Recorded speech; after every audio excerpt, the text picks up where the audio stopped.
Le Point Bourse vous est présenté par Bourse Direct.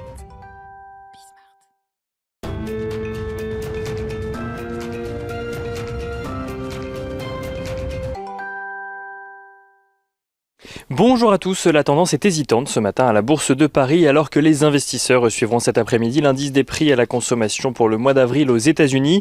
Une statistique attendue depuis le début de la semaine par des investisseurs inquiets de voir l'inflation américaine progresser trop fortement et trop durablement, ce qui pourrait avoir comme effet de forcer la Fed à revoir à la baisse sa politique de soutien à l'économie américaine et créerait donc un environnement moins favorable pour les marchés.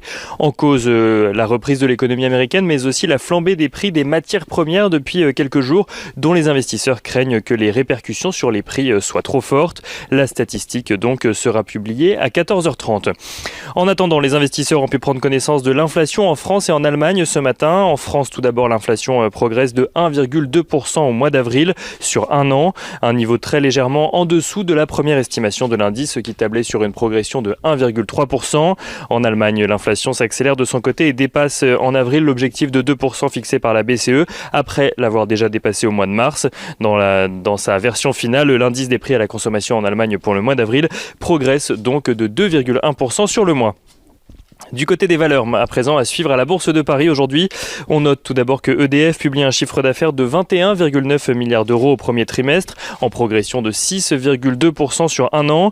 Le groupe d'énergie confirme ses objectifs pour cette année, à savoir un EBITDA supérieur à 17 milliards d'euros en 2021, tout en réduisant ses charges opérationnelles de 500 millions d'euros sur une période allant de 2019 à 2022.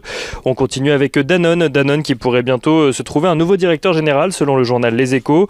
Le journal Les Échos qui cite Antoine de Saint-Affrique qui aurait la préférence du conseil d'administration et qui estime qu'un accord aurait été trouvé sur sa rémunération. Antoine de Saint-Affrique qui dirigeait avant cela le chocolatier suisse Barry Callebaut. Danone n'a pour l'instant pas réagi à la nouvelle. Et Ubisoft faisait le point ce matin sur ses résultats annuels. Le groupe a réalisé un bénéfice net de 103,1 millions d'euros sur son exercice décalé contre une perte de 125 millions d'euros un an plus tôt. Pour son nouvel exercice, l'éditeur de jeux vidéo anticipe une croissance à un chiffre du net booking et un résultat opérationnel compris entre 420 et 500 millions d'euros.